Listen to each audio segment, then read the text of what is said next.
Hi, I want to give you the 4 simple steps that you can use to retrain your brain out of anxiety. And when I've given you these steps, you'll see that anxiety is actually just a trick that your brain is playing on you. Now, you don't necessarily know that it's a trick, and it certainly doesn't feel like a trick, but it is a mistake. Your brain is making a mistake by giving you anxiety. Therefore, I can show you how to retrain your brain to stop giving you anxiety. And how good would that be? So be sure to stay to the end of the video where I'll give you the 4th step, which is the active retraining your brain step. But you have to go through the first 3 steps because you have to understand what we're talking about and what's actually going on when your brain is giving you anxiety. But first, let me ask you to subscribe to my channel, please. Like this video, please leave a comment. Let me know how you get on with this retraining process. Let me know the successes that you have. Let me know if you have any problems, and perhaps we can tweak things specifically for you. Now,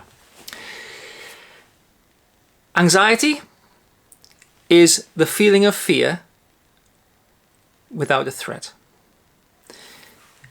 Fear is something that all human beings are very, very sensitive to, and you cannot ignore the feeling of fear because fear is extremely adaptive. It's extremely important. Historically, for millions of years, human beings have experienced fear and have focused on the fear, because if you don't focus on fear, if you don't focus on the thing that's causing your fear, you might end up getting eaten or killed or whatever. Okay, so fear is a perfectly normal, adaptive, highly useful emotion.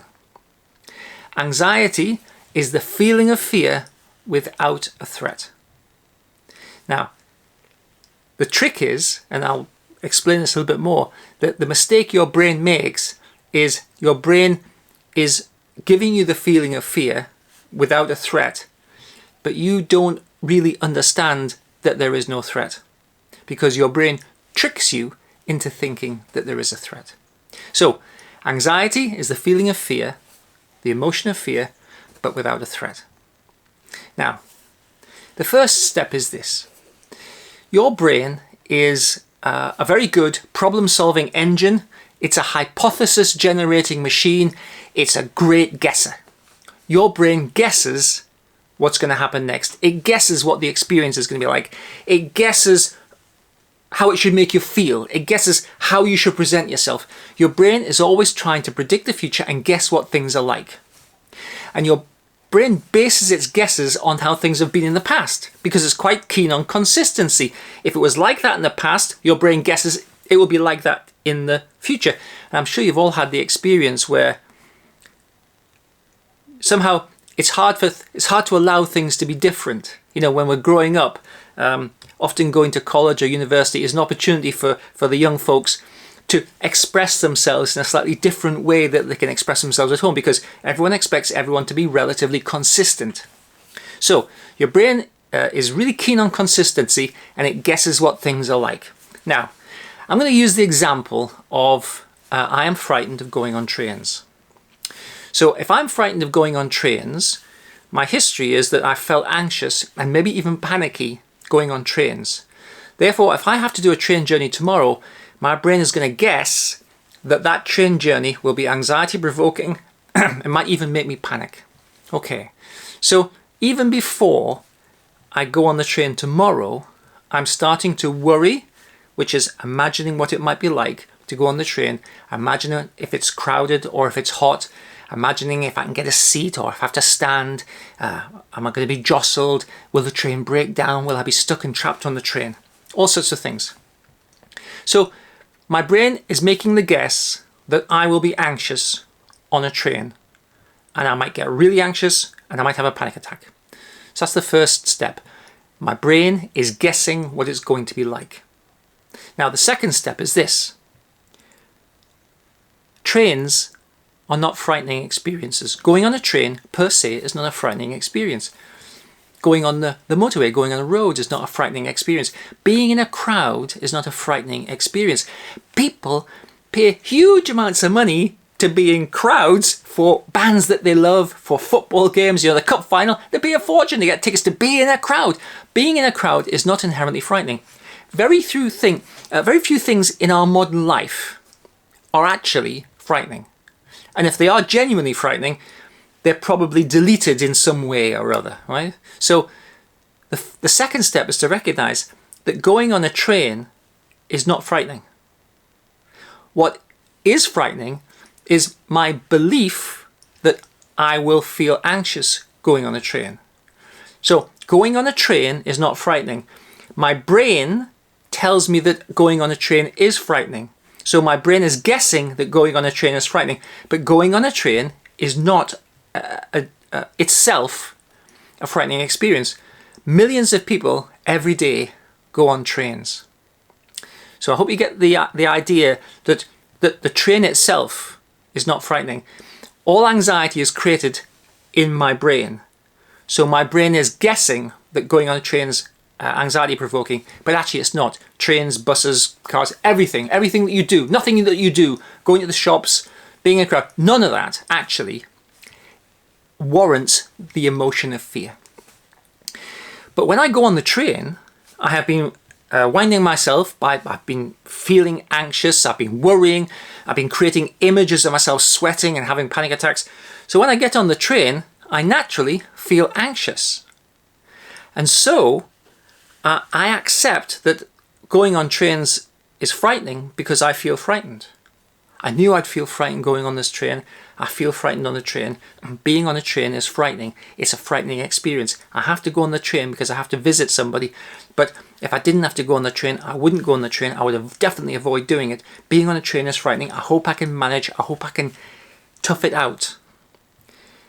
What I've just done is I've just reinforced my brain's guess that going on a train is frightening, because I've accepted that it's appropriate and valid that I would feel fearful, I'd feel anxious on a train.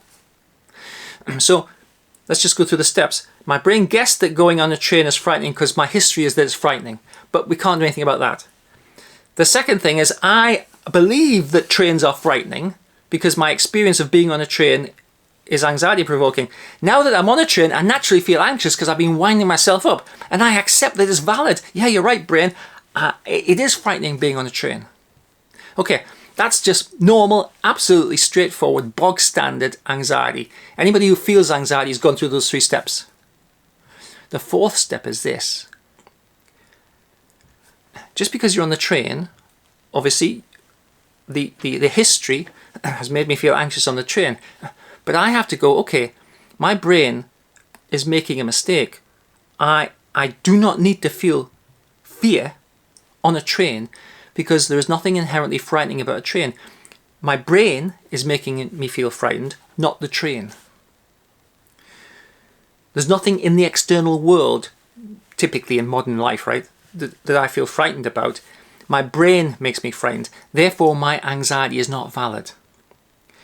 So I have to recognize, and I have to remember, and I have to practice remembering, and I have to practice believing that my anxiety is not valid on a train because there's nothing about a train which is frightening. Oh, but there's a lot of people. It doesn't matter how many people there are. Having a lot of people is not in itself inherently frightening. And this is the mistake that everybody with anxiety makes, and it is the single mistake that perpetuates anxiety. Okay? If you accept anxiety as valid, I need to feel frightened in this experience, then you are rewarding and reinforcing the mistake that your brain's made, the guess that it's made. And therefore your brain will continue to give you that experience because there's absolutely no reason why it should change, because your brain thinks its guess was correct. We have to challenge that guess. To retrain your brain, we have to get your brain to pay attention and understand that it's made a mistake. I do feel anxious, yes, but it's a mistake. I feel anxious because I've been feeling anxious every time I go on a train for years. Yeah, but it's still a mistake. Brain, you've made a mistake. I don't need to feel frightened. I don't need to feel anxious on a train. Now, if you actually believed that, you wouldn't feel anxious. So this is the battleground of anxiety, right? Anxiety is always a mistake.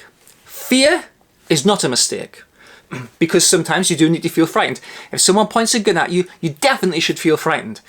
But if you're lying in bed imagining someone point a gun at you, you definitely should not feel frightened. If you feel frightened, then we call it anxiety. Anxiety is the emotion of fear without a threat. Or to be more precise, typically it's an imaginary threat. Being on the train does not, it doesn't warrant the emotion of anxiety. So I challenge it. I say, brain, you've got this wrong. I don't need to feel frightened on a train. Now, every time you do that, you're chipping away and you're retraining your brain out of anxiety. And every time you go, you know what, brain, you're absolutely right. Being on trains is extremely frightening. You're reinforcing anxiety. So the power to change your anxiety experience is within you, because your anxiety is created within you. Your anxiety has nothing to do with the external world, despite what you may think, has absolutely nothing to do with the external world. Your anxiety is created inside of you, and therefore you have the power to change it inside of you. But we do that by telling your brain that it's made a mistake, because all anxiety is a mistake. When you feel anxious, you feel fear. Where's the threat? There is no threat. The threat is imaginary. Yeah, but what if I lose control?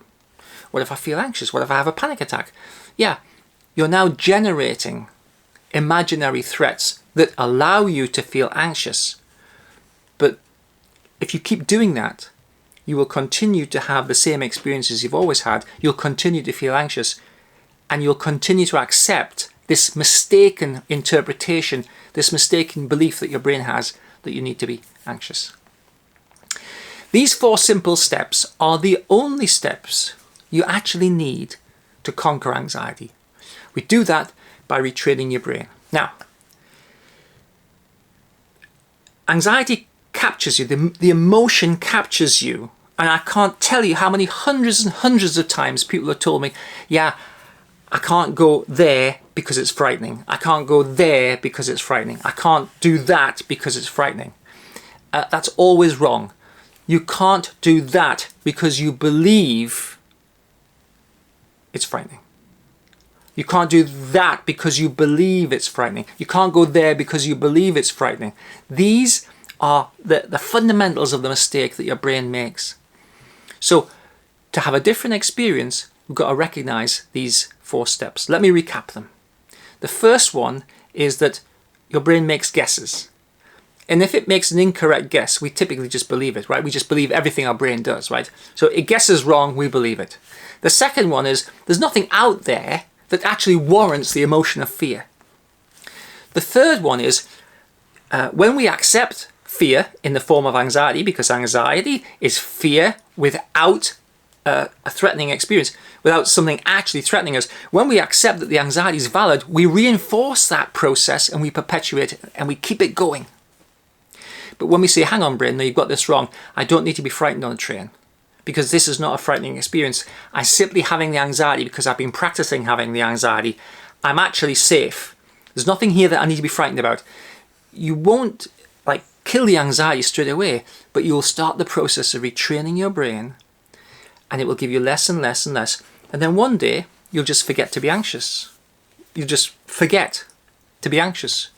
You know, I would do the train journey, and I go, well, I wouldn't even say I'd just do the train journey like everybody else, and it's done, and I wouldn't even think about it.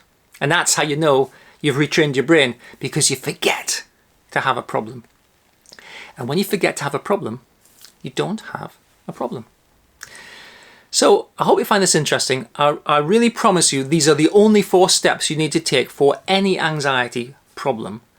And I would say that probably for 90%, maybe even 95% of all the anxiety sufferers in the world, anxiety is not something that you have to have. It's, well, if you don't have to have it, to be honest, it's optional. But if you don't challenge it, if you don't retrain your brain, there's absolutely no reason for your brain to not give you anxiety. There's no reason for your brain to give you a different experience. So for 90-95% of the population, these 4 steps are the only 4 steps you need to have a different experience, to retrain your brain out of anxiety. Please leave comments as you go. Please let me know how you're getting on. Definitely please subscribe and share this video if you think it'll be useful to someone else. Thanks for taking the time to watch and listen.